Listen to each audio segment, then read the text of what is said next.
Hola, hola, bienvenidos a todos una vez más a este espacio, a este podcast. Un saludo para todos los que se unen en cualquier parte del mundo donde nos escuchan, a este podcast de categoría de historias. Y hoy estamos con dos invitados. Hoy nos acompaña Felipe. Felipe, ¿cómo está?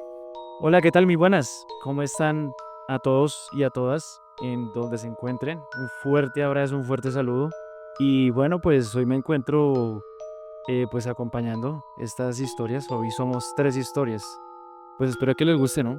Y, y bueno, pues podamos tener como un rato así afable, misterioso. Y pues nada, bienvenidos a todos y pues espero que estén hasta el final. Sí, es cierto, y tenemos tres historias y por eso como segundo invitado también tenemos a Anderson. ¿Qué tal, hombre? ¿Cómo está? Hola, hola, mucho gusto. Un saludo para todos.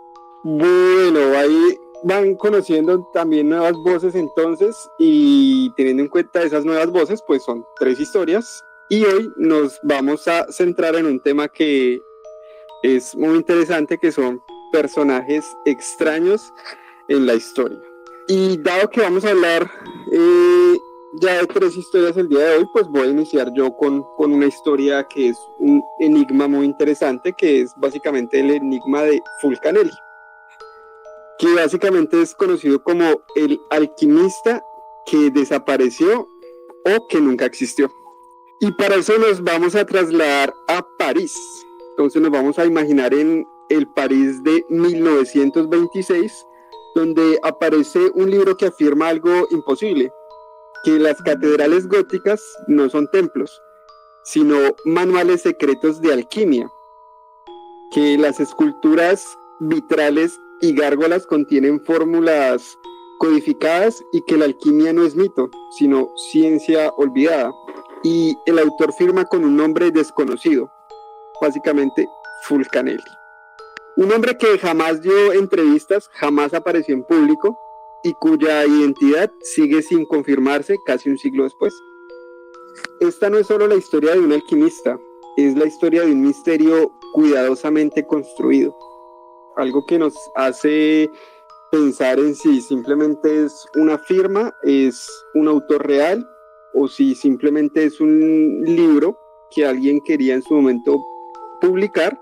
Recordemos que estamos hablando de 1926, en 1800 y a inicios de 1900 mucha gente le gustaba publicar con seudónimos y más cuando hablaban de cosas misteriosas o extrañas para no ser reconocido. Esto sobre todo era muy conocido para mujeres, que las mujeres publicaban con seudónimos de hombres para poder publicar, ya que para esa época era muy mal visto que una mujer publicara. Y eso lo podemos ver en casos como, por ejemplo, Cumbres Borrascosas, donde las hermanas Bronte publicaron cada uno de sus libros con seudónimos de hombres y ya hoy en día pues sabemos quiénes fueron, pero en su momento publicaron con seudónimos diferentes.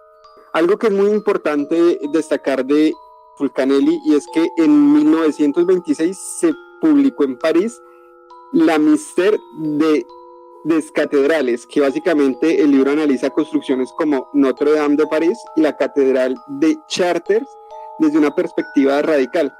Fulcanelli sostiene que los constructores medievales dominaban la alquimia. La piedra filosofal no era un mito. Las catedrales eran libros de piedra escritos en lenguaje hermético. Habla de símbolos ocultos en esculturas, juegos de palabras en latín antiguo y referencias astrológicas incrustadas en vitrales, las típicas en cada catedral y más en las antiguas. No era un texto esotérico superficial, era técnico, erudito y preciso, demasiado preciso para ser improvisado. El impacto fue inmediato en círculos ocultistas europeos. Eh, Básicamente un discípulo que mantuvo el secreto, en gran parte por quien se reveló pues todo este misterio, y aquí entra pues un personaje clave, fue Eugène Canceliet. Canceliet afirmó haber sido discípulo directo de Fulcanelli. Dijo que su maestro era un hombre mayor, culto, reservado, y que había logrado avances reales en alquimia operativa, pero nunca reveló su nombre real. ¿Por qué? No se sabe. Según él, porque su maestro deseaba permanecer en el anonimato. Y esto alimentó, pues, básicamente más teorías. Era un aristócrata francés, un científico ocultando su reputación, un colectivo escribiendo bajo un solo nombre. El misterio crecía. Recordemos que para esa época, como dije hace un instante, los seudónimos eran muy comunes en la literatura y de hecho hasta hoy en día aún se siguen utilizando para muchas personas que no quieren dar a conocer su identidad, pues lo hacen a través de un seudónimo, ya que eso les facilita o les da libertad grande de expresión porque saben que no van a tener represalia alguna si no saben quién hay detrás de esas líneas. Una advertencia importante que se da referente a esto es la advertencia que se hizo antes de Hiroshima. Y aquí la historia da un giro pues inquietante, y es que en 1937 Canceliet contó que Fulcanelli tuvo una conversación con un científico francés y lanzó una advertencia sorprendente. Dijo que la alquimia antigua conocía la estructura del átomo y que la humanidad estaba cerca de liberar una fuerza devastadora. 8 años después, sabemos lo que pasó en 1945 en Hiroshima. Muchos interpretaron la advertencia como una referencia anticipada a la fusión nuclear. Pero aquí surge la pregunta, ¿fue realmente una predicción o una interpretación posterior para alimentar el mito? Porque no existe realmente un registro documental directo de esa conversación, solo el testimonio del discípulo, y pues en los misterios el testigo único siempre es problemático. Entonces no se puede garantizar que esto sea cierto. El segundo libro y la desaparición, pues básicamente en 1930 aparece el segundo libro, que fue Les Demeures filosofales, que pues es más complejo, más críptico, más profundo. Después de eso básicamente silencio.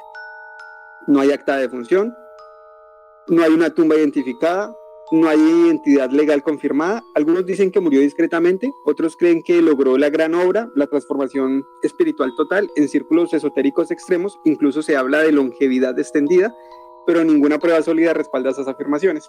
Básicamente las teorías sobre su identidad, pues varias hipótesis han sugerido que Jean-Julien Champagne fue ilustrador del libro que pudo haber sido el verdadero autor. Pues la segunda es que un aristócrata francés vinculado a sociedades herméticas pudo haber sido. La otra es un grupo ocultista que necesitaba una figura mítica. Esa es coherente con lo que decían los libros. Y la última es una identidad inventada completamente. Lo fascinante es que todas las teorías tienen vacíos, y ese vacío es precisamente lo que mantiene viva la leyenda, porque Fulcanelli no solo escribió sobre símbolos, él mismo se convirtió en uno. Y básicamente, para finalizar, pues, ¿por qué sigue fascinándonos? Porque Fulcanelli representa algo profundo, la idea de que el conocimiento real está escondido a plena vista, que las catedrales no son solo arquitectura, que la historia oficial no lo cuenta todo, que existen códigos de piedra esperando ser leídos. Y en una era donde todo parece descubierto, la idea de que un sabio eligió desaparecer es magnética. ¿Fue un alquimista real? No lo sabemos. ¿Fue brillante literato? Creo que sí, porque mucha gente empezó a seguirlo. ¿Y un arquitecto del misterio? Yo creería que sí, pero tal vez nunca lo vamos a saber. Y quizá ese sea el verdadero experimento. No sé qué opiniones les trae a ustedes.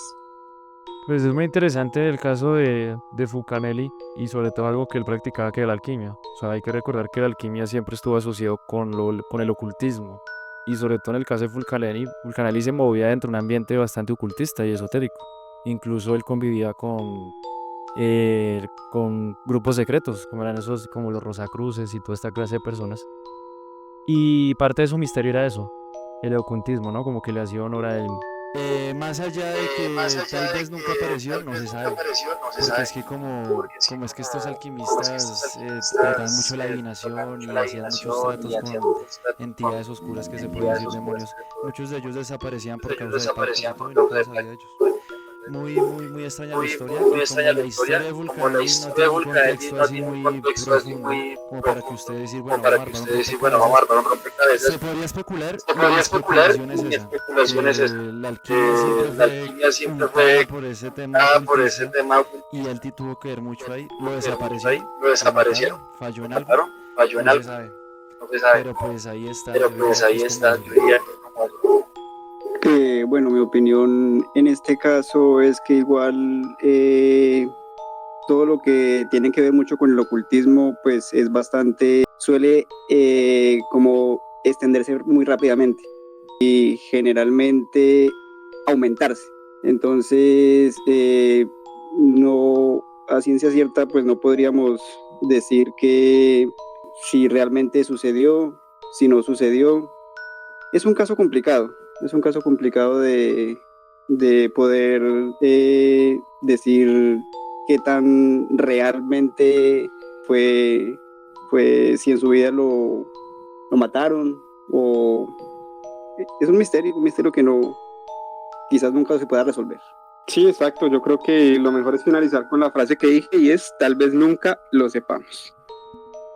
Basado en que tenemos muchas historias hoy, nos aumentó en una, vamos a continuar con la siguiente historia. Y la siguiente historia es la de Felipe. Felipe, ¿qué historia nos trae usted hoy? Que también está muy interesante. Bueno, pues yo les vengo a traer una historia de un personaje bastante famoso e inquietante. Yo les voy a hablar hoy de Rasputin, el famosísimo Rasputin. Pero resulta que la historia de este hombre comienza en 1869. Él por allá nació en un pueblo de Siberia, cuando antes era el Imperio Ruso. El nombre completo de él era Grigori Yefimovich Rasputin. Ese era su nombre, se conoce por su apellido. Y lo más curioso de él, o del caso, es que él no era sacerdote, ni siquiera tenía estudios, él era bastante ignorante. Es más, ni siquiera pertenecía a una iglesia. ¿Sabe quién era él? Un don nadie, era un campesino que, curiosamente, y aquí viene lo extraño, tenía fama de ser místico. Era bastante raro. No sé, la gente no sabía de dónde sacaba eso, pero pues para ser un campesino y tuviera esos dones, algo había de raro ahí. Entonces él decía que desde muy joven, él decía tener experiencias religiosas, ojo a esto, religiosas, intensas. Él decía que él veía visiones. Y otros pues decían, porque pues esa es la versión que se cuenta de pues, los biógrafos, de testimonios de personas, incluso él también. Otros también creían que no solamente es que veía visiones o pertenecía a experiencias religiosas claramente intensas, sino que era un manipulador, porque esta clase de experiencias que él tenía lo llevaban a manipular a las personas. Que eso después más adelante le daría la fama que lo conoceríamos como ese famoso Rasputin. Y él era ya desde muy joven, él tenía como ideologías raras. Él decía que, mejor dicho, es que él decía que tenía experiencias religiosas, pero él no predicaba de pureza. Él decía que entre más malo fuera usted más se podía acercar a Dios, porque Dios es quien busca al pecador. Una vaina así, básicamente era como una especie de secta, una secta mental que él tenía. Y es que ahí comienza lo extraño, porque resulta que Rasputin no solamente decía que era un religioso y que pues compartía a Dios, sino que, como él decía que pues para acercarse más a Dios había que ser muy malo. Entonces él tenía fama de ser mujeriego, era muy mujeriego.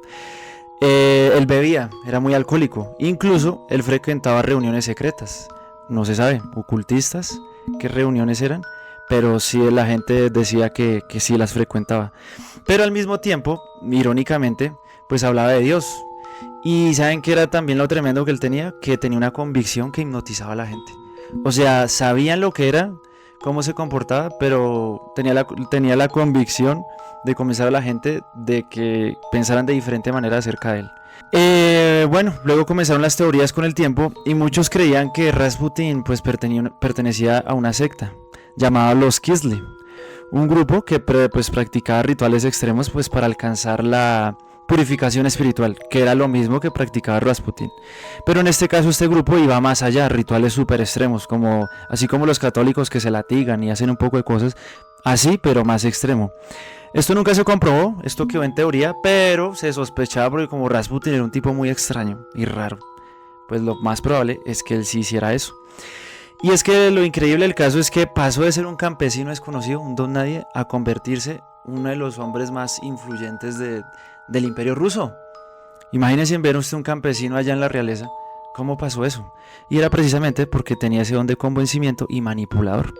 Y entonces todo comenzó con Nicolás II de Rusia y su esposa Alejandra. Resulta que ellos tenían un hijo que se llamaba Alexei. Y él sufría de hemofilia, una enfermedad que hacía que cualquier herida pudiera matar a la persona. O sea, si usted se hacía una herida, ya era muy difícil que usted se curara. Lo más probable es que se moría. Y entonces, como ya Rasputin tenía la fama de ser un tipo hipnotizante que hacía milagros y cosas extrañas, lo recomendaron al rey y él se lo llevó al palacio. Y él logró hacer algo que nadie pudo. O sea, cada vez que el niño sangraba o le sucedía algo, Rasputin aparecía y el sangrado se detenía.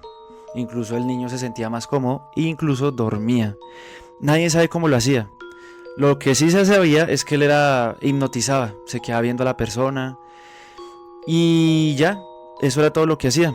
Entonces, incluso él también llegaba a extremos de decir no le den medicamento, porque lo que yo hago funciona incluso mejor que eso. Y ya, siguió pasando el tiempo y cuando ya explotó la Primera Guerra Mundial, pues empezaron a suceder cosas más tremendas porque él ya no solamente influía en sanidades y en manipulación, sino eso también le sirvió pues para tomar decisiones políticas. Entonces el pueblo ruso comenzó a odiarlo, le decían que era un monje loco, que tal vez que él estaba gobernando el imperio, y es que la verdad él estaba muy loco, tomaba decisiones muy muy difíciles.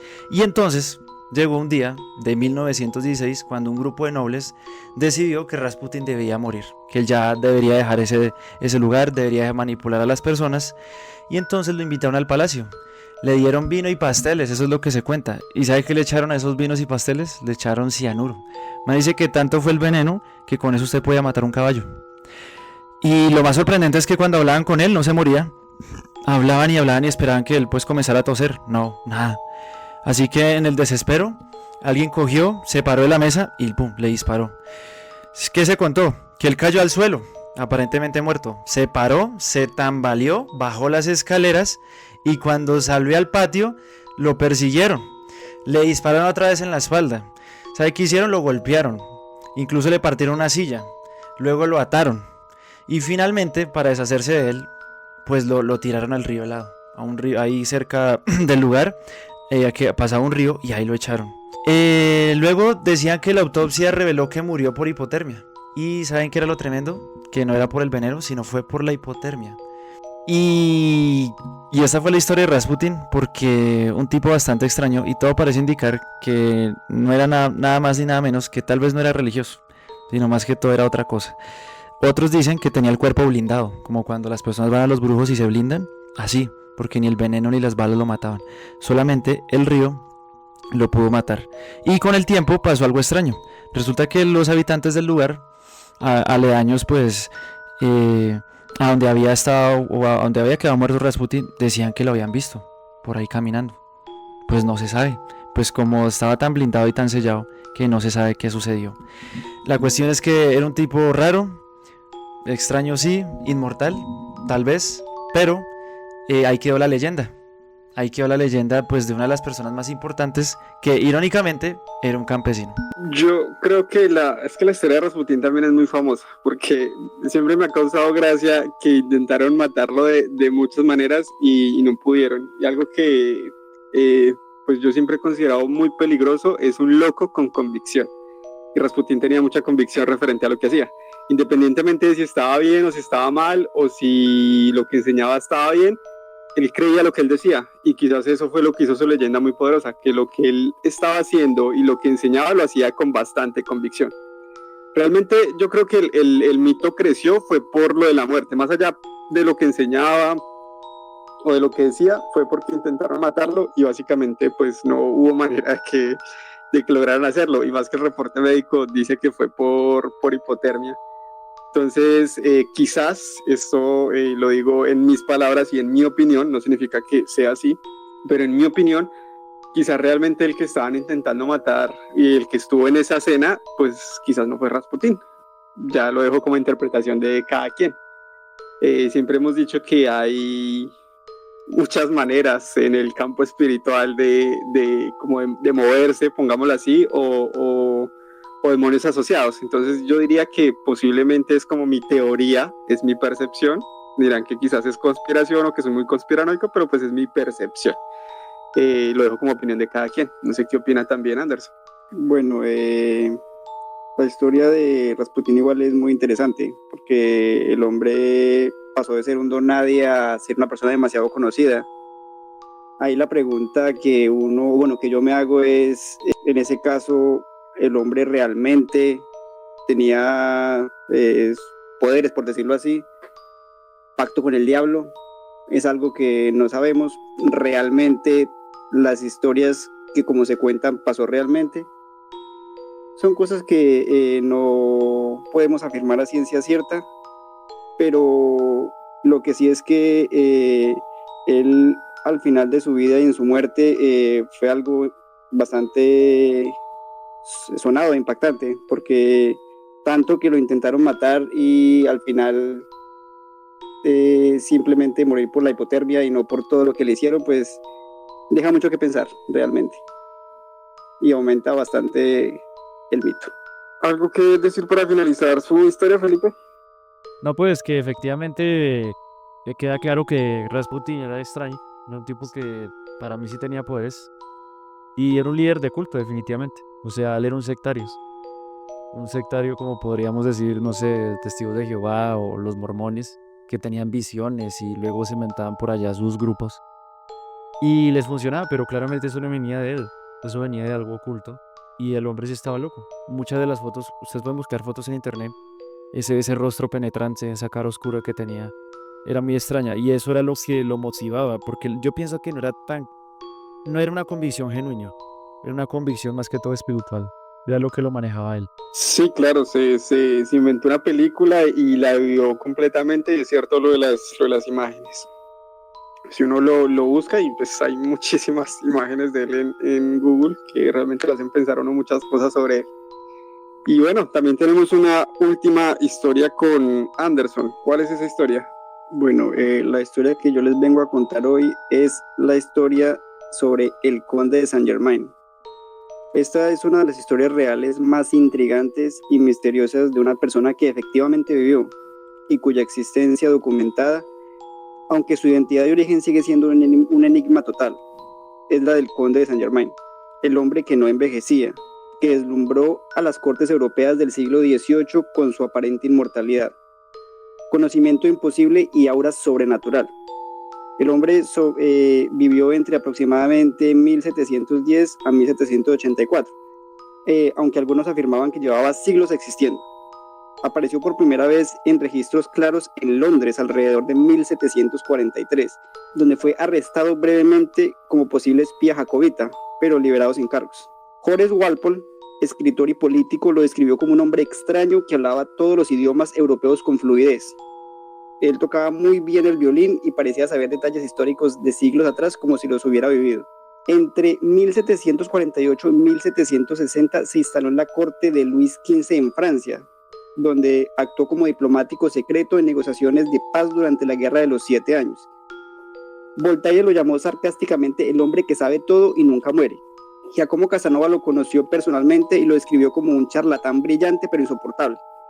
En cenas hablaba sin parar de alquimia, decía poder eliminar defectos de diamantes y transmutar metales, también de historia antigua, y afirmaba que había estado en la boda de Jesús o en el concilio de Cinea. Entre sus mayores rarezas documentadas estaba, primero, nunca comía en público.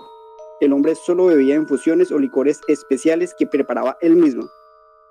También vestía con joyas extravagantes y ropa impecable, pero nunca revelaba su origen ni familia. También parecía siempre de unos 45 años, sin arrugas ni signos de envejecimiento, incluso después de décadas. También tenía riquezas ilimitadas, sin fuentes claras. Algunos decían que él mismo fabricaba el oro y las gemas. Viajó por toda Europa, Inglaterra, Francia, Rusia, donde supuestamente ayudó en el golpe de Catalina la Grande en 1762, y siempre desaparecía de golpe cuando la gente empezaba a hacer demasiadas preguntas. Él murió oficialmente el 27 de febrero de 1784 en la ciudad de Eckernförde, Alemania, en la casa del príncipe Carlos de Hesse, con quien experimentaba alquimia y ciencias ocultas. Pero aquí es donde empieza lo más perturbador. Después de su muerte hubo avistamientos reportados por testigos creíbles.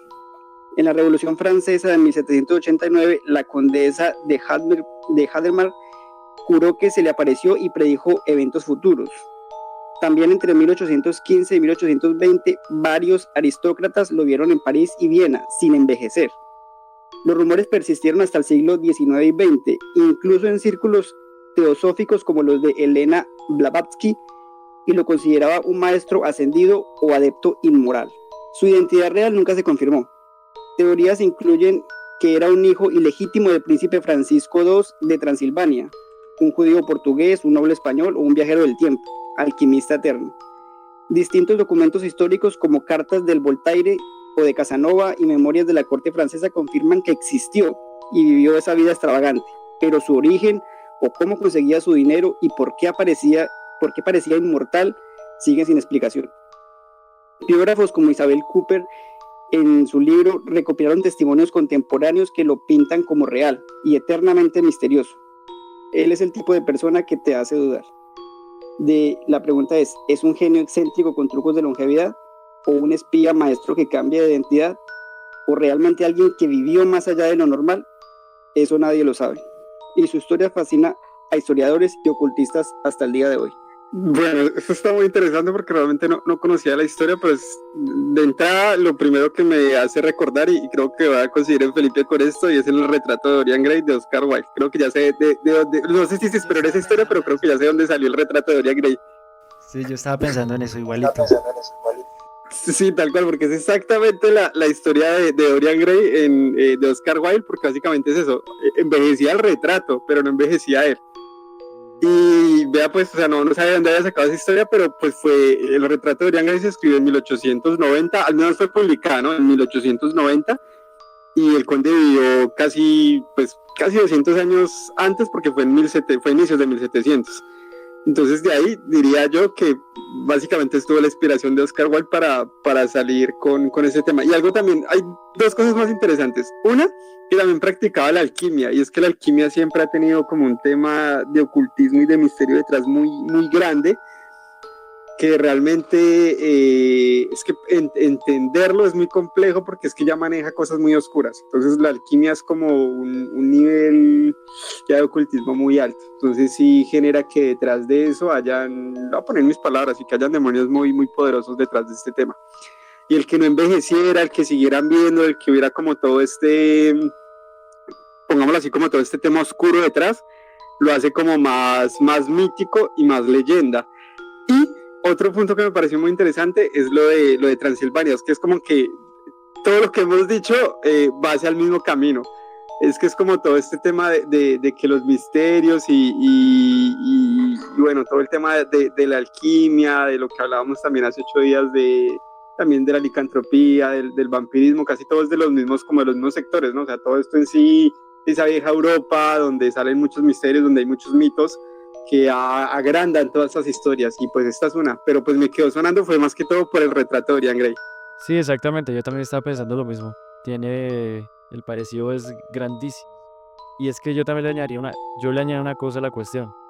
El hombre tenía también como cuestiones de vampirismo, ¿no? No envejecía, siempre mantenía la belleza, se sostenía y siempre vivía como en las sombras, algo que también me asoció pues al vampirismo. Y algo que también hay que notar es que el hombre era políglota, o sea, era un músico, diplomático, químico, o sea, sé que no era, mejor dicho, 100 talentos. Una persona con esas características no es normal. Si no tiene un coeficiente intelectual que se pueda demostrar, es raro, es raro. Y esta clase de personas que, sobre todo la élite y los grandes condes, que salían con estos privilegios, pues en su mayoría eran gente normal, pero algunos no entendían por qué eran tan inteligentes. ¿Qué hacían? Pues yo pienso que ya la gente de pronto se cansará y dirá, pero cárgate lo espiritual, pero es que ¿qué más explicación le podemos dar? Son muchas cosas para usted aprender en la vida, muchas. Imagínese usted dedicarse a ser músico, a ser políglota, a ser diplomático, no le alcanza la vida. ¿Cómo lo sabía tanto en tan poco tiempo? Entonces, parece sobrenatural, no hay otra explicación que tenía ese hombre, más allá de su muerte y lo extraño que era. Y es que las personas más extrañas y solitarias están envueltas en misterio y definitivamente hay mucho que sacarle. Hay muchas conclusiones ahí. Fuera de eso, las riquezas que tenía, los anillos que representaban poder. No se sabe si pertenecía a una sociedad secreta, que los anillos que representaban. Todo eso es un mar de preguntas, pero sí, muy, muy interesante el tema. Y pues nada, otro personaje misterioso que añadir.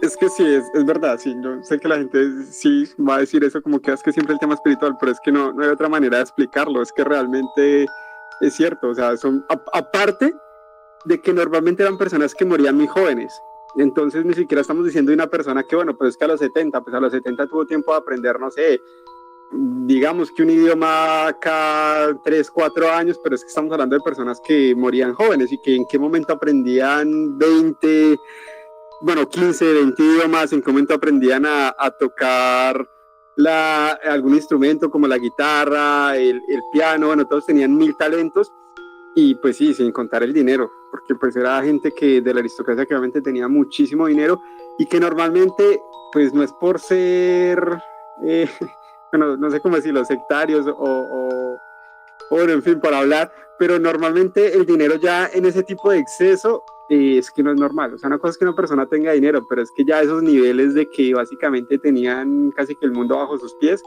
Sí. normalmente no viene porque sí, es que ya era un nivel muy alto. Yo le añado una cosita de rápida. También hay que hacerse una pregunta. ¿De dónde provenía ese dinero para que fuese infinito? Ahí ya hay algo para pensar. ¿Era dinero sucio? ¿Quién se lo daba? Porque pues una cosa es usted ser de la aristocracia y tener plata, ¿cierto? Pero a ese nivel no se puede. O sea, por más que usted tenga tierras, tendría que usted comprar muchísimas islas o algo así a ese nivel. Y un poder económico extravagante. Algo que ni siquiera los príncipes en esas épocas tenían toda esa cantidad de dinero. Pues como no lo pinta la historia, ¿no? Y como pues así se ha contado. Entonces como que también hay otra pregunta más en el caso. Sí, es que es cierto, abre muchas preguntas. ¿Qué más tiene también para opinar, Anders? No, realmente el hombre era rarísimo. Varias de las cosas en las que me pareció súper extraño era que a él nunca nadie lo vio comer. De hecho, decían que él solo bebía y él bebía lo que él le preparaba. Que preparaba algo que nadie sabía que era porque él ya lo llevaba listo. Entonces eran cosas bastante extrañas. En cuanto a lo del dinero de dónde provenía la plata que él tenía, tampoco nunca nadie lo supo. Muchos decían que él mismo inclusive la fabricaba. Era algo súper extraño. Nuevamente vuelvo y digo, pacto con el diablo, es algo que no sabemos. El hombre como vivió, al sí mismo desapareció, jamás estuvo mucho tiempo en un solo punto. Es una historia bastante interesante y raro, muy raro su forma de vida. Es que esta historia da mucho para hablar porque también pues no recordaba el tema de que solo bebía lo que él mismo preparaba.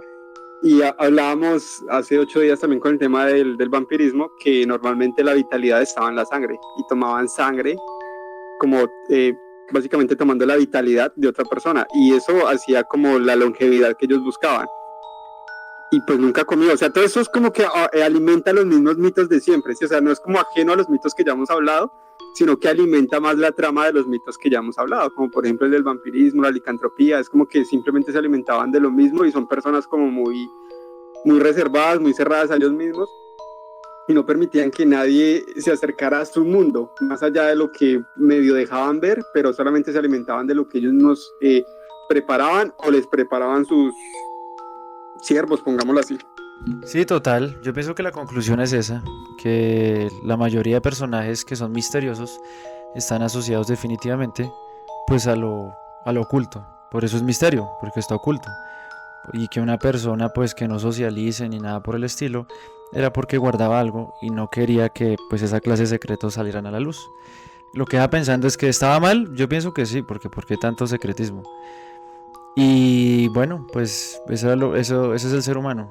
Eh, Cuestiones, preguntas, secretos, y de ahí es donde surge el misterio. Personas extrañas que su motivo no se sabe cuál era, pero sí sé que estaba impulsado por algo, que incluso ellos mismos ni sabían ni por qué o qué, pero pues ahí lo estaban practicando porque según su perspectiva funcionaba. Entonces yo pienso que eso, ¿no? Nos pareció muy interesante la historia y las tres historias estuvieron pues bien, pues para reflexionar y que la gente también piense y comente lo que piense o sea necesario, porque pues también son importantes las opiniones. Sí, claro, totalmente. Las tres historias, la verdad, estuvieron muy interesantes. Me gustó mucho esta última porque me quedo con lo de saber de dónde viene el retrato de Dorian Gray. Creo que hoy lo descubrí. Eso por un lado. Y dos, pues nosotros hemos dado nuestras opiniones. Yo creo que cada quien tiene una opinión personal referente a cada una de las tres historias.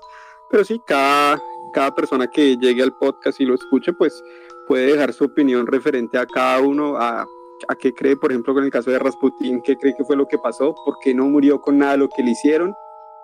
En el caso también del misterio gótico de este libro que a la final pues nunca se supo con exactitud quién lo escribió, si realmente este hombre misterioso que predijo también Hiroshima existió o no existió, si Fulcanelli existió o no, pues o fue un mito simplemente que, digámoslo así, las élites quisieron generar. y en este último caso el conde de Saint Germain, si existió o no existió, que igual hay pues datos también del que pueden encontrar en Google, si realmente consideran que fue mito, leyenda o verdad, pues cada quien puede dar su opinión y su apreciación acerca del tema. Estas han sido como las nuestras, pero igual nos gusta leer en comentarios cada quien como qué opinión da o qué cree que pudo haber sido la realidad detrás de cada uno de estos casos misteriosos, porque pues igual también hay que tener en cuenta que estamos hablando de, en el caso de Rasputín y de Falconelli, pues del siglo pasado, y con el conde de Saint Germain 2 siglos atrás. Entonces todos estos casos pues básicamente quedan ahí para el debate, porque a ciencia cierta no hay cómo demostrar que pasó tal cual como está escrito. Entonces queda ahí, siempre va a quedar el misterio de si fue tal cual o no, le aumentan o le quitaron, o si tan simplemente fue un mito. Entonces pues nada, ya con esto nos despedimos. Esperamos que se sigan conectando a escuchar estos episodios de podcast, que cada historia tratamos de que sea más interesante que la anterior. Y ya con esto pues nos despediríamos. No sé, Felipe, si quieres despedir también de los oyentes. No, sí, claro, pues la invitación es que si a ustedes les gustó la historia, suscríbanse, denle me gusta, que sirve para el algoritmo de YouTube. Pongan sus comentarios, eso también nos ayuda un montón. Y bueno, pues siempre he dicho, si esta historia no te gustó, hay muchas más. Y si no, pues para la próxima, porque siempre contaremos historias. Así que un fuerte saludo para todos aquellos que nos han escuchado. Y también con Anderson, entonces estamos acá. Y bueno, solo me queda despedirme. Nada, los esperamos en la próxima. Espero poder seguirles compartiendo estas historias interesantes. Y con esto cerramos. Muchas gracias por acompañarnos hasta acá, si han llegado hasta el final del podcast, y nos veremos en un próximo episodio de Categoría de Historias.